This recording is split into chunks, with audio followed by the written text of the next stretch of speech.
함께 같이 12절, 13절 우리 한 목소리로 읽겠습니다. 자, 다 찾으셨죠? 읽겠습니다. 시작. 주 안에서 수고하는 두루베나와 두루보사에게 문안하라. 주 안에서 많이 수고한 사랑하는 버시에게 문안하라. 주 안에서 택함을 받은 루포와 그의 어머니 곧 내 어머니에게 문안하라. 아멘. 오늘 말씀 제목은 주 안에서 택함을 받은 루포와 그의 어머니입니다. 우리는 전에 이제 6절에서 봤는데요. 많이 수고한 마리아에 대해서 우리 살펴보았습니다.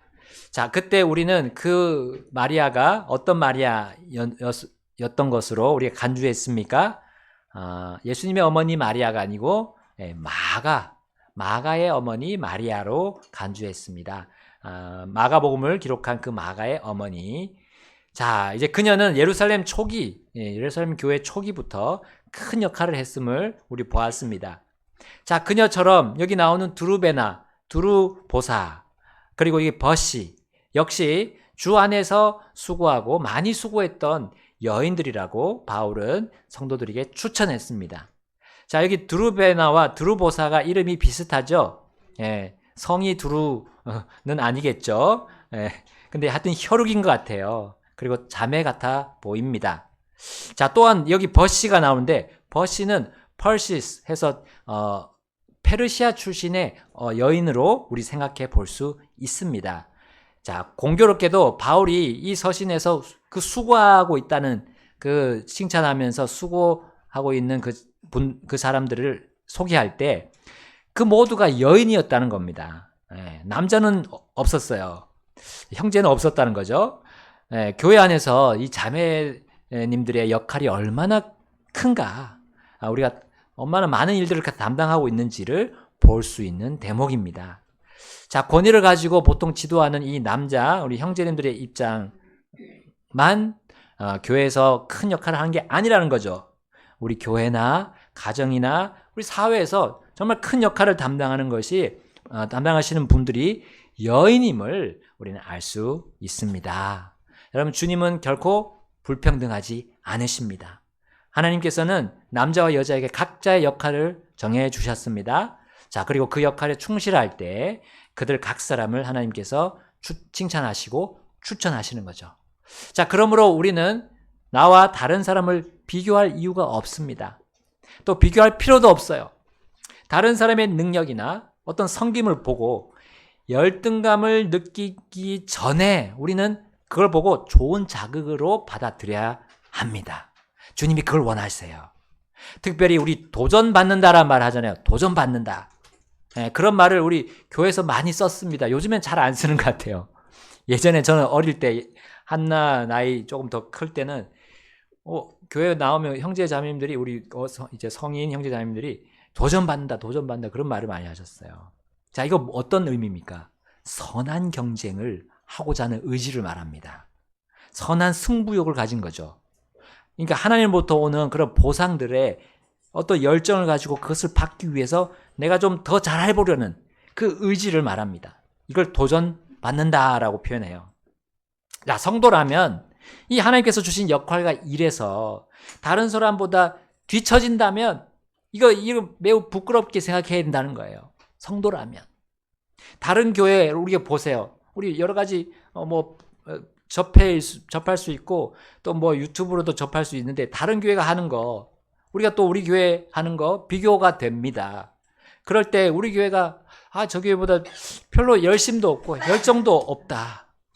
전진하지 않는다라는 생각을 할 때가 있어요. 그렇다면 우리 교회가 하나님께서 주시는 부담이라는 거죠. 좋은 부담. 우리도 열심히 그들보다 더 열심히 할 수 있는 계기를 하나님께서 마련해 주신다라고 생각하고 우리는 더 전진해야 된다는 겁니다. 자, 우리 주 예수님께서 바로 그렇게 하셨어요. 하나님 아버지의 일을 그분이 맡아서 하실 때 어떻게 하셨습니까? 자, 우리 시편 69편 9절에 이렇게 말씀하고 있습니다. 찾지 않고 제가 읽어볼게요. 이는 주의 집에 대한 열심히 나를 삼켰고 주를 모욕하는 자들의 모욕이 나를 덮쳤기 때문이니이다 했습니다. 다윗의 시인데요. 다윗의 시들 중 많은 부분이 이렇게 예언적인 시입니다. 이거 사실 메시아 그리스도를 향한 미리 보여주는, 그분의 삶을 미리 보여주는 것이에요. 그 시 속에 그런 예수님에 대한 부분들이 많이 들어 있습니다. 그래서 예수님은 주의 집에 대한 열심을 어떻게 보이셨습니까? 이제 우리 요한복음 2장으로 한번 가서 보겠습니다. 그분의 열심을 우리 여기서 볼 수가 있어요. 요한복음 2장 14절부터 16절. 성전 안에서 소와 양과 비둘기를 파는 자들과 환전상들이 앉아있는 것을 보셨더라. 15절입니다. 이에 그분께서 가는 노끈으로 채찍을 만드셔서 양들과 소들과 그들 모두를 성전에서 내쫓으시고 돈 바꾸는 자들의 돈을 쏟으시며 상들을 엎으시고. 자, 16절 다 같이 읽겠습니다. 비둘기 파는 자들에게 이르시되 이것들을 여기서 가져가고 내 아버지의 집을 장사하는 집으로 만들지 말라 하시더라. 아멘. 자, 제자들과 사람들에게 예수님은 항상 유하셨습니다. 심지어 그분을 잡으러 온 사람들이 예수님을 제대로 알아보지 못할 정도로 예수님이 그들 사이를 이렇게 싹 빠져나가실 정도로 그만큼 그분은 튀지 않으신 분이었어요. 누가 딱 보면 딱 예수님이다 이렇게 볼 수 없었던, 그만큼 유하고 자신이 이렇게 드러내고자 하는 그런 게 없으신 분이었어요. 그러나 이날만큼은 그 장소에서는 유하지 않으셨어요. 의로운 분노를 뿜어내십니다. 그러나 그 의분은 결코 죄가 없는 거룩함이었어요. 그리고 또한 사랑조차도 잃지 않은 그런 분노를 내비치셨어요. 여러분, 지도자들도 항상 유해야 할 필요는 없습니다. 때로는 지도자, 우리 권위를 맡은 사람들은 때로는 강하게 자극할 때도 있다는 겁니다. 여러분, 그래서 올해를 마무리하고 우리 내년을 이제 서서히 준비하는 저와 또 여러분 한 분 한 분, 또 가정 한 가정 이제 우리가 영적으로 잘할 수 있도록 격려할 필요가 있고 독려할 필요가 있습니다. 그래서 때로는 이 목회자 입장에서 이제 내년에는 여러분에게 조금 더 깊이 있게 다가갈 거라고 저는 이제 생각을 하고 있어요. 더 좀 세게 격려를 할 수도 있습니다. 여러분 상심하지 마시기 바랍니다. 왜냐하면 이거는 주님께서 일하고 계심을 저는 확신하고 그렇게 할 것이기 때문입니다. 자, 주님께서 보이신 그 열심은 우리 각자가 맡은 역할과 그 일에 열정을 가지고 도전하도록 본으로 보여주신 겁니다. 저는 그렇게 믿습니다. 꼭 권위자에게만 하는 것이 아닙니다. 우리 성도님들 모두가 그렇게 주님과 같은 열정을 가지기를 원하세요. 주님은 결코 항상 우리가 예전과 똑같이 지내기를 원하지 않으십니다. 달리고 혹은 걸어서라도 앞으로 전진하기를 원하십니다. 뒤에 있는 것들은 잊어버리고 앞에 있는 그것들을 붙잡으려고 밀고 나아가라라는 그 말씀 여러분 기억하시죠? 이것이 우리 2022년도에 우리 교회의 표어였습니다. 기억하실지 모르겠습니다. 자, 근데 우리가 전진하다 보면 지칠 수도 있어요. 지칠 수 있습니다. 그래서 주님은 우리에게 말씀하세요. 나와 함께 가자. 나와 함께 동행하자. 자, 이것이 2023년 표어였습니다. 자, 그분과 동행하는 자들은 이제 옆에 있는 사람들을 보게 돼요. 볼 수 있게 될 겁니다. 눈이 열리게 됩니다. 그러면 이제 어떻게 됩니까? 성령의 하나 되게 하심을 힘써 지키는 거죠. 자, 이게 올해 우리의 교회 표입니다. 여러분, 예수님께서 앞에서 이끄실 때 자극을 주십니다. 끌어야 되니까요. 자극이 필요합니다. 그래서 제자들이 그 큰 자극을 봤을 때 이 바로 시편 69편 9절을 떠올릴 수 있었어요. 예수님이 성전 안에서 막 분을 표하실 때 이것을 떠올렸던 겁니다. 그래서 요한복음 2장 17절에 이렇게 되어 있죠. 2장 17절 함께 읽겠습니다. 자, 시작. 이에 그분의 제자들이 기록된 바 주의 집에 대한 열심히 나를 삼켰나이다 한 것을 기억하더라. 아멘. 여러분, 우리의 수고, 그렇게 주님과 함께 수고하는 그 수고를 주님 잊지 않으십니다. 그러한 주님을 우리가 본받고 나아갑시다. 주 안에서 수고하여 많이 수고한 자라는 그 인정, 주님으로부터 인정을, 그리고 주님으로부터 받는 그 추천을 우리 모두가 받기를 원합니다. 예수님의 본을 따라 이 열심과 도전으로 수고한 마가의 어머니였고, 또 오늘 나오는 드루베나였고, 드루보사였고, 그리고 버시였던 겁니다. 자, 이제 다음 인물인 루포에 대해서 살펴보겠습니다. 자, 우리 성경에 혹시 다른 부분에 이 루포가 나오는지 여러분 아십니까? 예, 루포가 한 번 더 이 신약 성경에 나와요. 예, 심지어 그때가 언제냐면 예수님께서 십자가에 못 박히시려고 갈보리 언덕으로 그 십자가를 지고 올라가던 중이었습니다. 우리 사복음서 중에 이 마가복음에서만 이 루포의 이름이 나옵니다. 그래서 마가복음 15장 21절에 이렇게 나옵니다.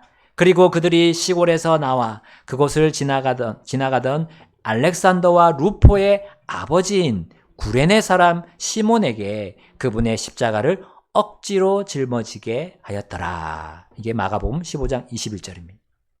자, 물론 이제 요한복음을 제외한 마태, 마가, 누가복음에 이 루포의 아버지인 시몬의 이름이 다 등장합니다. 예. 당시 이 동명이인에 또 다른 루포가 있었을 수도 있습니다. 그러나 우리가 정확하게 알려진 바가 없으므로 이 루포와 우리 로마서에 나온 루포가 같은 사람이라고 우리 가정하고 오늘 말씀을 우리에게 적용해 보고자 합니다. 자, 루포의 아버지 시몬은 어디 출신이었다고요? 어디 사람? 구레네 사람. 자, 구레네는 어디였을까요? 저 남쪽에, 가나안 땅 남쪽에 있는 이집트의 서부에 이제 리비아라고 지금 있죠. 리비아, 그 지역입니다. 그 지역 안에 한 도시를 말합니다. 자, 시몬이 근데 거기서 어떻게 예루살렘까지 왔는지에 대해서 우리 알 수 없습니다. 그러나 그 시몬인 아버지가 강제로 이 사형수의 십자가를 지고 갔던 일, 이것이 그의 아들 루포의 인생을 뒤흔드는 계기가 되었던 거예요. 자, 그 사건은 결국 루포의 영원을 결정짓게 된 일생일대의 사건이었던 겁니다. 자, 오늘 로마서 본문에서 바울은 루포에 대해 어떻게 소개하고 있습니까? 로마서 16장 13절 상반절에 주 안에서 택함을 받은 루포라고 했어요. 주 안에서 택함을 받은 루포. 자, 우리는 이 택한다는 단어를 어디서 많이 볼 수 있습니까? 어느 민족에게요? 바로 이스라엘. 이스라엘을 하나님께서 택하셨다 하는 말씀이 많이 나옵니다. 그런데 여기 루포는 어느 민족이죠? 이집트. 그쪽 리비아에 있는 민족입니다. 유대인이 아닌 거죠. 루포는 이방인이었습니다. 구레네 사람이었어요. 자, 이것은 무슨 의미가 있습니까? 하나님은 이 택한 받은 민족 이스라엘에게만 그분의 눈을 고정하지 않으신다는 거죠. 자, 물론 우리 이스라엘에 대한 수많은 예언들이 지금 계속 이루어졌고, 또 그 이스라엘 민족 안으로 예수님이 또 오셨고, 또 그 예언들을 다 이루셨고요. 이제 계속 또 이루어 가실 겁니다. 그 민족 안에서 이루어 가실 겁니다. 그렇다고 다른 민족들은 다 배제하거나 배척하지 않으시는 우리 주님이시죠. 자, 오히려 이방인들을 부르셔서 자신의 그 신비라고 하는 이 교회 안에 들어오게 하셨어요. 그리고 유대인이든 이방인이든 다 그 신비 안으로, 이 교회 안으로 들어오도록 지금도 여전히 일하고 계십니다. 자, 그 안에서 그분의 뜻을 이루고 계십니다. 하나님의 눈은 모든 민족과 모든 백성에게 열려 있으세요. 그래서 이스라엘 한 국가에 그 한 민족에 꽂혀서 그들만 우리가 주시하거나 그들 안에서만 다 해석할 이유는 없습니다. 하나님의 뜻을 해석할 필요는 없어요. 자, 만약에 그렇게 하게 되면요, 고정관념에 사로잡힐 수 있습니다. 또 하나의 이상한 종파를 만들 수 있는 소지도 있어요. 심지어 우리 성경적인 교회관이 흐트러질 수 있습니다. 결국 자유분방한 성경 해석으로 흐를 수도 있어요. 자, 주님의 교회에 대한 잘못된 견해가 생길 수 있고, 그것이 어떻게 됩니까? 우리의 열심히 있는 그 섬김마저도 헛되게 만들 수 있습니다. 자, 그래서 여기 구레네 사람 시몬의 아들 루포가 주 안에서 택함 받았다는 거, 이 말이 굉장히 큰 의미를 가지고 있습니다. 우리는 고정된, 어느 이스라엘 유대인에게만 고정된 그런 관념은 조심해야 됩니다. 하나님은 모든 것을, 모든 세상을 다 관할하시는 분이고요. 모든 민족에게 하나님이 구원의 기회도 주시고 섬길 수 있는 기회를 주고 계십니다. 자, 이제 루포의 아버지 시몬은 어떤 삶을 살았는지 우리 성경에 더 이상 나오지 않습니다. 예수님의 그 십자가를 지고 갔지만 모르겠어요. 더 이상 루포만 나오고 루포의 어머니만 나오기 때문에 그 아버지는 더 이상 예수님과는 관계없는 삶을 살았을 수도 있습니다.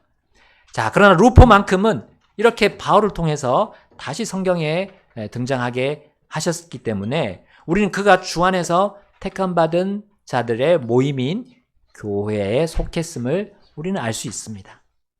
또한 주님과 이 사도에게 추천받고 인정받은 만큼 루포가 신실한, 또 주님을 배우면서 섬겼던 형제임을 우리 또 알 수 있습니다. 자, 그의 그러한 원동력이 어디서 왔을까요? 자, 우리 앞에서도 여러 사람들을 봤었는데 로마서의 16장의 앞에서 많이 붙었던 그 수식어가 있어요. 바로 주 안에서라는 수식어입니다. 주 안에서.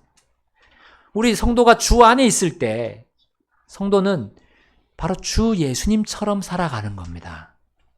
여러분, 루포가 예수님처럼 살아갈 수 있게 된 것, 그리고 그가 인정받고 택함받은 자라는 그 칭찬을, 추천을 받을 수 있었던 그 계기는 바로 그 사건이었습니다. 루포가 자기 아버지가 예수님의 십자가를 치고 갔던 그 사건이에요.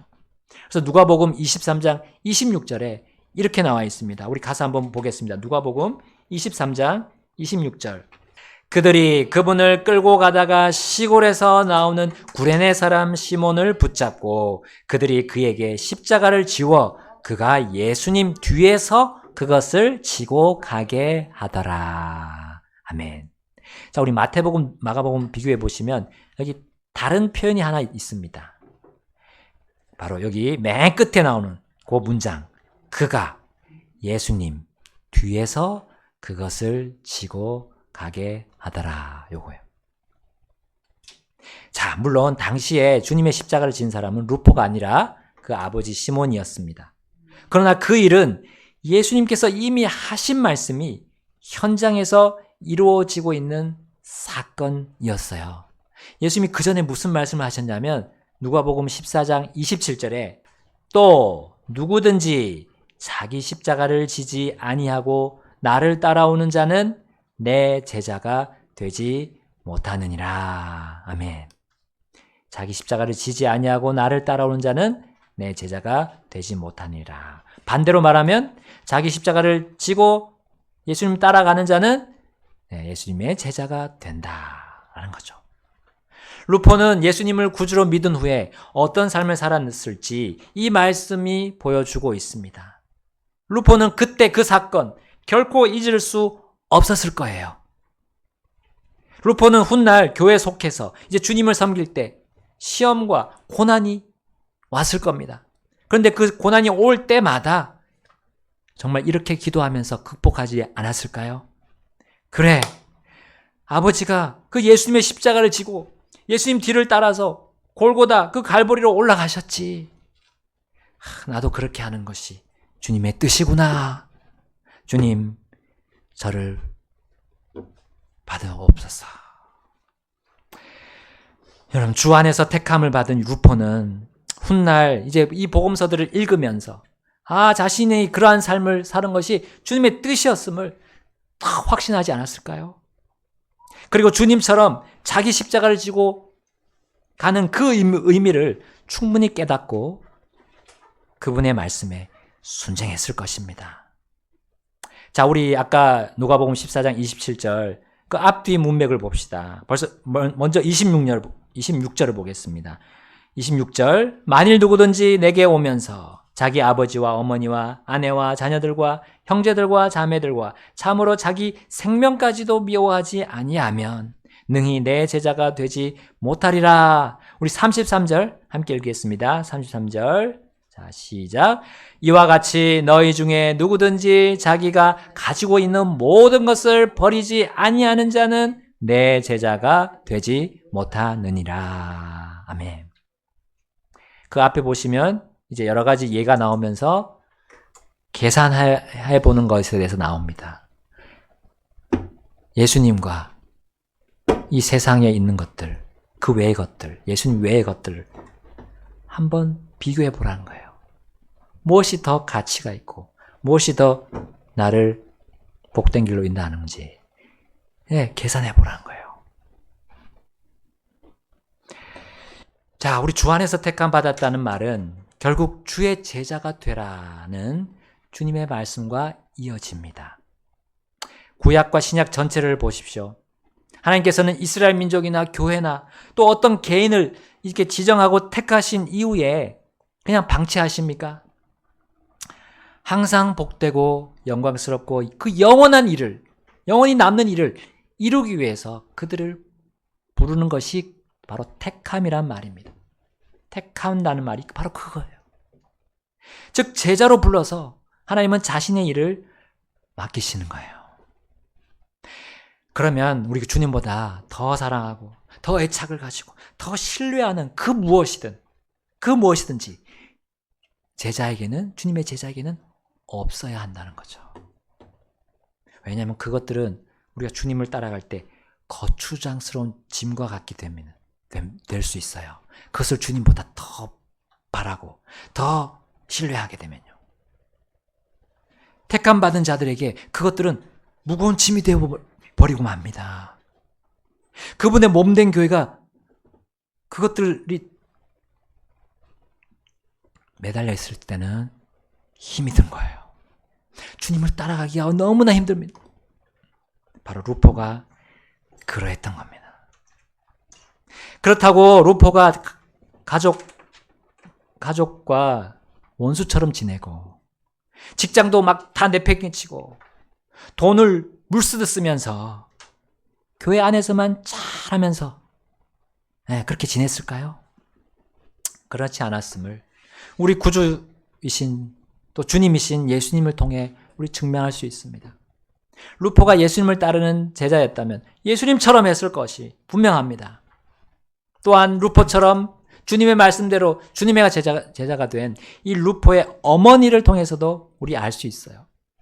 자, 본문 오늘 로마서 16장으로 가보게 되면 16장 13절 하반절에 그의 어머니가 나옵니다. 루포의 어머니 곧 내 어머니에게 문안하라 했어요. 바울이 자신의 어머니라고 또 얘기했습니다. 여러분, 루포는 디모데처럼 아버지로부터 이 영적인 양육을 받지 못했음을 우리 추측할 수가 있습니다. 그러나 그의 이러한 제자의 삶은, 예수님의 제자의 삶은 어머니와 깊은 연관이 있었을 것으로 우리 충분히 생각할 수 있습니다. 디모데도 할머니와 어머니의 그 믿음을 이어받았어요. 마치 그러한 것처럼 루포도 그래 했을 수가 있고요. 또 루포가 어머니에게 또 그런 믿음을 또 전달했을 수도 있어요. 주 안에서 택함을 받은 루포의 믿음은 결코 개인의 생각에 따른 삶이 아니었습니다. 개인의 고정관념, 그 고집으로 사는 삶이 아니었어요. 주님보다 더 사랑한 것을 모두 내어버린 삶이었습니다. 그러면서 가족에게 자신의 의무를 다하는 삶이 그의 믿음이었어요. 예수님처럼 살았던 믿음입니다. 예수님께서 십자가에 못 박히셨을 때 어떻게 하셨습니까? 자신의 어머니 마리아를 누구에게 맡겼죠?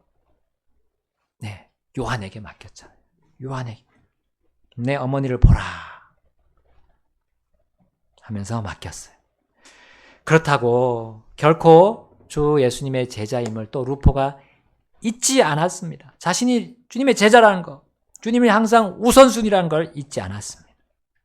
심지어 루포와 함께 그의 어머니 역시 택함을 받은 자였고 주님의 뜻을 따르는 그분의 제자였어요.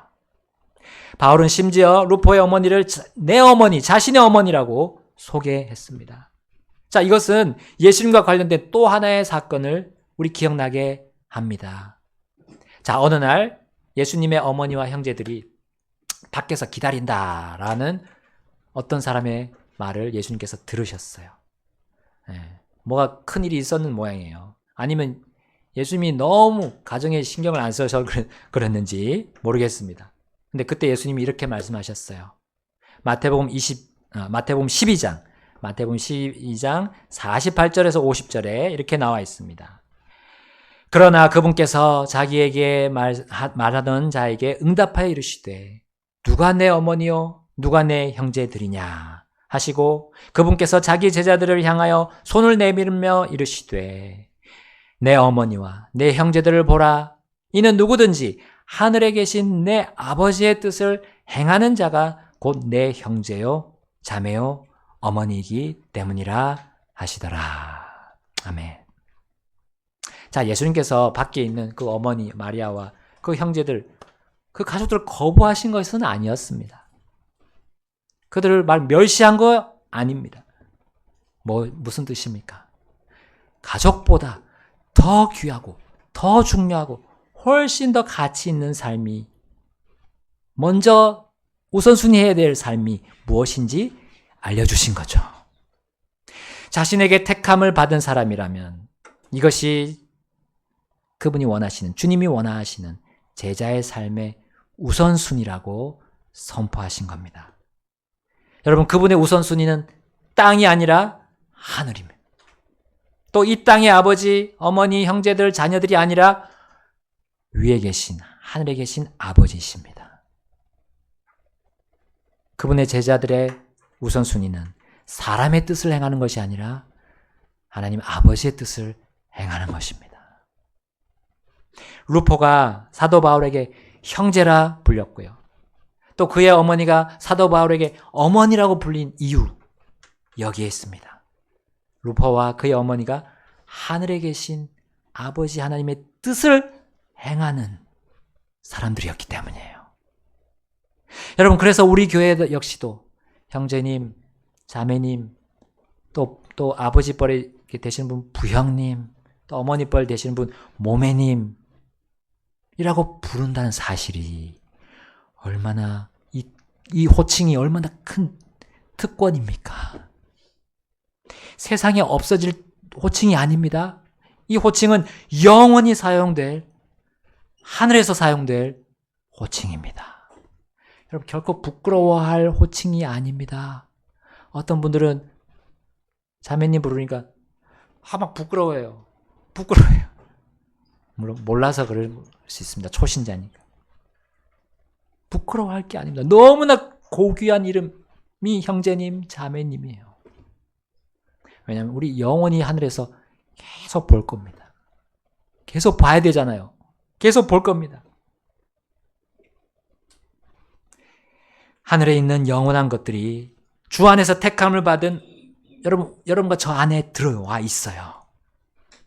여러분, 오늘 주신 이 말씀을 내가 받아들이고 행할 때 우리는 그분의 제자가 됩니다.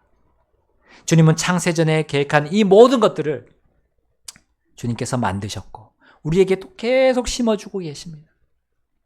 주님께서 나의 영과 혼과 몸까지 풍요롭게 하는 이 진리 말씀들을 우리 믿고 받아들여서 사용합시다.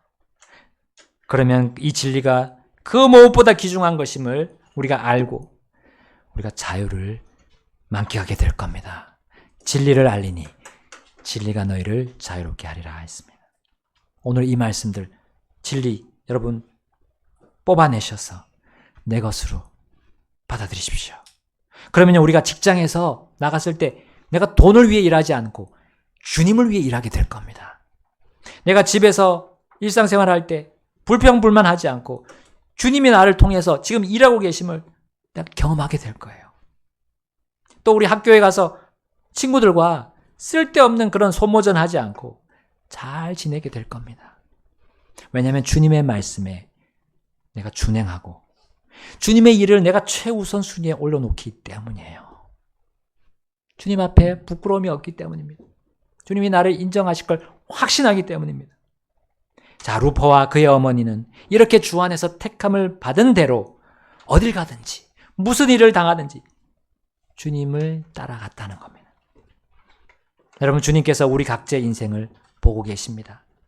그리고 우리도 루포와 그의 어머니처럼 주님을 닮도록 가까이에서 주님 일하고 계세요. 여러분, 우리는 이 주님의 모습을 보기 위해서 또 주님의 이 뜻을 알기 위해서 로켓 타고 하늘로 올라갈 필요 없습니다. 혹은 땅을 뚫고 지하로 막 파내려갈 이유도 없어요. 우리를 위한 복된 진리는 아주 가까이 있다고 했습니다. 아주 가까이인데요. 바로 신명기 30장 11절부터 14절에 그 말씀입니다. 얼마나 가까이 있길래 하나님께서 가까이 있다고 합니까? 자, 매우 가까이 있다고 하십니다. 자, 신명기 보고 마치겠습니다. 신명기 30장 11절부터 14절입니다.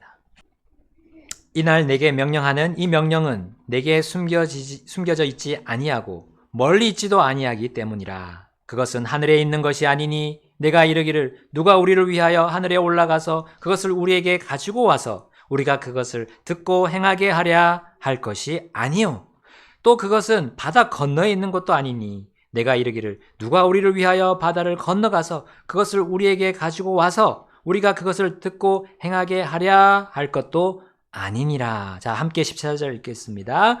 오직 그 말씀이 내게 매우 가까이 있어 내 입에 있으며 내 마음에 있으니 내가 그것을 행할 수 있느니라. 아멘. 주님이 말씀하셨습니다.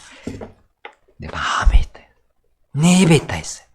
그렇기 때문에 너가 그것을 행할 수 있다 했어요. 여러분, 오늘 루포와 그의 어머니를 통해서 우리 주님께 택함 받은 사람이라면, 그리고 우리가 그 주님의 몸된 교회에 속했다면 우리는 주님 예수님의 제자가 될 수 있습니다. 그리고 되는 것이 주님의 뜻입니다. 내 힘을 의지하면 누구도 될 수 없어.